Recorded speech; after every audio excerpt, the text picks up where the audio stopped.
Gịnị ka a na-ekwu? Onye na-achị onye na-akara aka ya, onye ga-agbanwere ihe Chukwu dere ya. Ọ wụ otu a ka ọ dị. Tupu m echefu na onwekwara chọọ nwanne ọnụ nwaanyị mba nnọọ awụchasịala na m ogidigba were nnọọ ntị ṅụgbu m ya n'ọnụ m ewere ka mkpụrụ na ntị n'ihi na asị ihe ikwu na-amaghị ibezi ya. Otu a ka ọ dị. Ana m otu nwanne nwaanyị kpọ m na fon sị m nwaanyị mba nọ m za ya sị m na ihe nwanne mere nwanne na m tụrụ ntị m ala. M sị nne m anọ m ebe a. Ya sị m na nne na nna ya mụrụ ha na ha dị 6. Adanne ya toro ya na Adanne ya the only girls men na mpa ya mụrụ. Adanne ya tokwere ya na Adanne ya nọ mara mma nwaanyị mafe amafe na ọ mara mma nwa dị nwa na-aba n'anya na-eru ya mma ya half mana ofu ihe juru anya na n'ime mmanya ahụ niile nọ na ha ọ naghị enwetacha favor. So that na-enye Adanne ya nsogbu. That na ụdị mmanya mara that she deserves to have the best. Ụdịrị ụmụ nwoke ọ na-achọ anaghị abịa n'ụzọ ya, rather ọ ya nwa ka ha na-abịakwute. Ruo mgbe ha gara chọọchị one day, chọọchị ọkwa Adanne ya hụtara kpere ya aga ya sị ya ga-eso ya. Ọ gajekwara onwe ya onwe mba nọ mza na Adanne ejike ga-agaje that chọọchị. Ya rịọ wee sị ka ya soro ya na-enweghị ya na nga emere. Ọ sị ya Chineke ya bịawa na Chineke ka anaghị ikporo. Na ọ otu ya na-eshi nweta onwe ha na that ministry that day enweghị program. The woman of God eshi n'oche ebe ọ nọ bilie wụ ya kpere ekpere wụ ya bụgabụ. Ọ shi n'ebe ahụ bilie bịawa nga ya na nwanne ya nwaanyị n'oru gbaa aka n'ukwu lewe ha legide ha fee n'isi chiwa kpọwa ha abụọ asị na ha wụ 2 sisters ya sị na ha wụ ụmụnne otu n'otu na ya sị the woman agbawa ya nwa sị ya na Adanne gị ka atọrọ gị ya sị na this lady ga-anara gị ọkpọ ihe something the precious, something the more beautiful than diamond. And this lady ga-anara gị that thing. Mana ọ wụ naanị ma ikwere. Ọ sị akpata onye shinishi wuru ya n'ụkwụ ala. Adanne ya ajụọ the woman narakwanụ nwanne ya toro eto gịnị mmadụ ka ọwa ego. The woman agwawe nọ mmadụ. As a matter of fact na that man wide na ọ ga-aba ya ụba too much na ọ ga-enwe ego. Na ego ga-erubere that man ya na-ekwu isi. Na ọ ga-anara nwanne ya nwaanyị that man ya wụ ya nwa. Ọ na ọgbakwa ya gị na ọ wụ naanị ma gịnị ma ikwere. Gwazie nwanne si na ọ bụrụ na ọ nwa jishi ike gbuo the spirit ahụ nọ n'ime ya mgbe niile o ji chọọ ihe nwanne ya chọrọ na ọ ga-ahụ ụzọ nke ya. Ọkwa ma ya onwe eme gịnị ma ọ kwere. Nwaanyị ekwucha atọ ọnọ gaghachi ebe ọ nọ ga nọrọ ọdụ. Ọsọ Adanne ya nọdelizi ọsị ya bịa nje ha ala ya bịa je ya ala na chọọchị na ha wụ fake ha wụ ka ọzọ ha alawa. Na alara ole nwaanyị mba ya sị ya enweta boyfriend ya nwetara na Adanne ya nara ya na after ọ nakwara ya 3 months kpọọ ka ha yiri ha ese another young man abịakwutekwa ya again. Naanị ihe na ka nọ na relationship ọ naanị 4 months Adanne ya gbawa ya ka nara ya na still ọ work ha ese o meghekwa ka atọ agarakwa bịa ka ahụ na-ere building materials ka aka gbawara ya obi ka ahụ na-eleji anya na-embele enwe ihe wụ otu n'ochi nara ha na wee means no ji a convince ha ekwere happy ya ama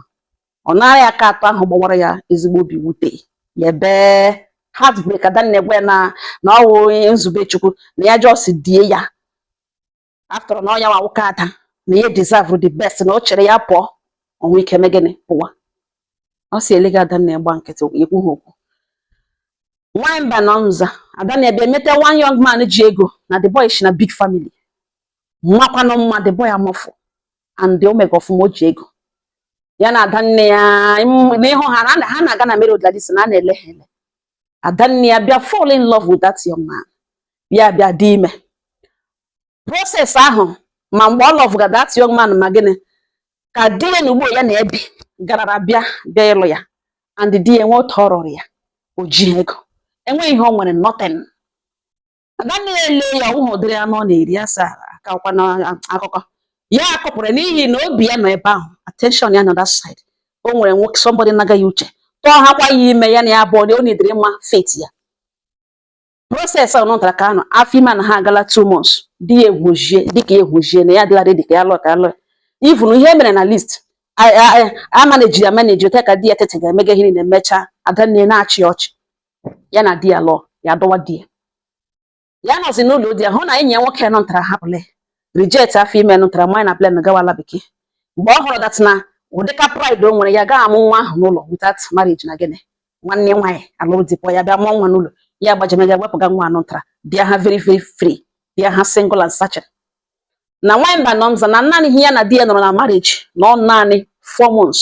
ego atakara supply here and there a na-akpọbidi ihe businesses contracts ego atọkara enwe ego takara ya emitie one man this man na-enye ya job ya ga ego esupuru bata di ya kpọwa ya asị mgbe ya bịara abịa lụọ ya no ya ma ihe agabigara a lot of women na atọ nọ ya down n'ihi na ya eji ego na mgbe ya bịara abịa lụọ ya lụghị ote ya chọrọ isi lụọ nwaanyị si ya kpọọ mkpa ya si na tara list ka ya bịa lụọ nwunye again otu aka di ya shiri bata pipa ahụzie na di ya na o butere ego mbute adanne ya dị frustrated adanne ya emeghini na ọ si aba ịga na ekpere si ya ma otu na oshanara ya ndị na nke lugbo na ọ dị otu aka emere di ya bịa mecha ihe na ndị omie ndị village onye ọbụla dị happy mecha ihe that Christmas na ọ dị remarkable and unforgettable yes nwe di ya na ka ya lara ya bịa mụọ ejima nwoke kpọọ mme ya ka ọ bịara ya ọmụgwọ adanne ya kpọrọ ya na fonu na ọ mara ya mụrụ ejima na mma ha ga-ekuli ejima abụọ na ya ga-eso ya abịa ọmụgwọ ya gwa adanne sọ ọ bịa n'ụlọ ya na ọnwa anwa cross n'ụlọ ya the next day na ọ ga-ehi na police station na ọ nwakwala nwa na ọ narala ndị enyi ya nwoke atọ mgbe ya na-alụbeghị ya na abụọ na ọwụ n'ụlọ ka ọ ga-abịa practice system ahụ o ji nara ya ndị ka ọzọ na ọwụ n'ụlọ na ihe ya nọ n'ime na no marriage na ọ ga-abịa n'ụlọ enweghị ga-eme n'elu ụwa ka ọ kọsụta ụlọ ya ọsọ adanne sọ ihe o kwuru ya sị adanne ya gbachame ga-eme itie mpa ya n'ihi na mpa ha hụrụ adanne ya n'anya na o kwekwala ka mma ha ga ọmụgwọ ahụ mpa ha bịa fọm nwaanyị eji ahụ na otu aka mma ya shiri ọbịa ha ọmụgwọ ahụ mmanya bee na ya mana di eji ahụ na ọ chọọ ka ya ga ọmụgwọ na ihe ya na nwa ya nwaanyị kwebịara ada ya nwaanyị kwebịara ọ sị asị mmanya dọnwere oge nwoke nkwanụ di ya gweda ya ga ọbịa ahụ na ya ga-ewetara omenala ya n'ụlọ takeshi zụga ma akwa moto ju ibulatara mme ma nri ma rice everything ngwa nri ibulatara mme nyekwe ya ego danne ya gbapịa ya laa ọ ya ka ya nọ one day nwaanyị mba nọ ebe last month na adanne ya a na-ekwu okwu na ọ gawala 32 years n'ọhịa ọnụ ya onwe dị 28 na ada ya nọzi n'ụlọ die last month ka ya nọ receive weze messages anonymous messages that na ya narị ya be ya that na ya narị ya onye ya hụrụ n'anya na ya gbawara aka narị somebody ya hụrụ n'anya for over 10 years now na ya ihe ya na-agwa ya n'ebe di ya na-achọghị ekwe na ya ihe eji sị ka ya gwa ya na ya awụ nwoke na di ya wekpo ntụ ibe ya ọ sị asị n'oche biko ya wụ onye ihwere ya asị n'oche palie the whole messages na messages zuge ka mmiri na-abịa ezo ka mmiri ya eburu the message ga-agwa di ezi ihe so legodi ihe mmadụ sendịkarị di ya ele the message gụọ ya chigide gwa ya sị na onye ahụ sendịgide message ahụ na ọ ga-akpọ akpọ na anytime ọ kpọrọ na ọ gwa ya na o post the video na ọ threaten nwa na ọ go ahead and post the video some of the messages the person sị na ya eji video ya ebe di ya kpụga nwoke ibe ya ha na-atara nwa ha na ya post n'ịntanetị na ụmụ ejima ya ga-ahụ ụkwụ gaa na merod ya na-arịọ di ete enwe ihe dị otu nọ na ya gaghị ahapụkwa ya onye ya hụrụ ya n'anya ya agaghị ahapụ mana ọ gwa ya ọ bụrụ na agakpọ na onye na setụl ya di ya sị ya na ya hụ na ego abatara ya aka na ọnwa anwa akpọ mmadụ na-egwu ya wayo na dadị ka ọ ga-ahapụ ụlọ ya na ntakalashi agha ma ọ fọzụkwa ogirishi ịbịa n'ukwu ya enwe constipation like this enyi ya na-arị aka ahịa ma ọ fọzikwa dị mkpa ibe na ọmakwa ihe wụ nsọ ala kama na ikwule ihe rere eba ya elezie ya hụta na ihe okwu gị ya trọstụrụ di kemgbe ụwa ka esi nụ di ya gwa na ọ chere na kọl a ga-abịa the person akpọkwa si ya that na madam ọkọ chọghị ịnụ ihe ya na-ekwu na ọ hapụrụ ya di eshi ebe ahụ buru akpa ya pụọ na vidios ya eji na evidence ya eji n'ebe di ya na ya ebido release ha n'ịntanetị na ọ ga-ahụ ụkwụ pụọ ebe ahụ na ya ga-adị ndụ di ya meghachi na ọ dị ekpopụrụ ọnọdụ ochi ya for the first time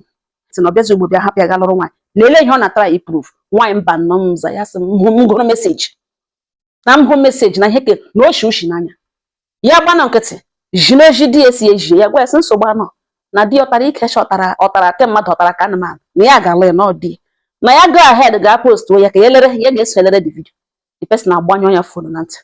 ya gwa di ya na ọ kpọla lekwa ihe o kwuru ya ma na di ya kọpịrị that phone number that day na ọ nwere ọma mmadụ na police force were the number submit attract the number ga-ebute the boy ya confess na ọwa ada nne ya ha yara ya ihe niile nyekwu ihe niile ya dege. In fact na some of the text messages wo ada nne ya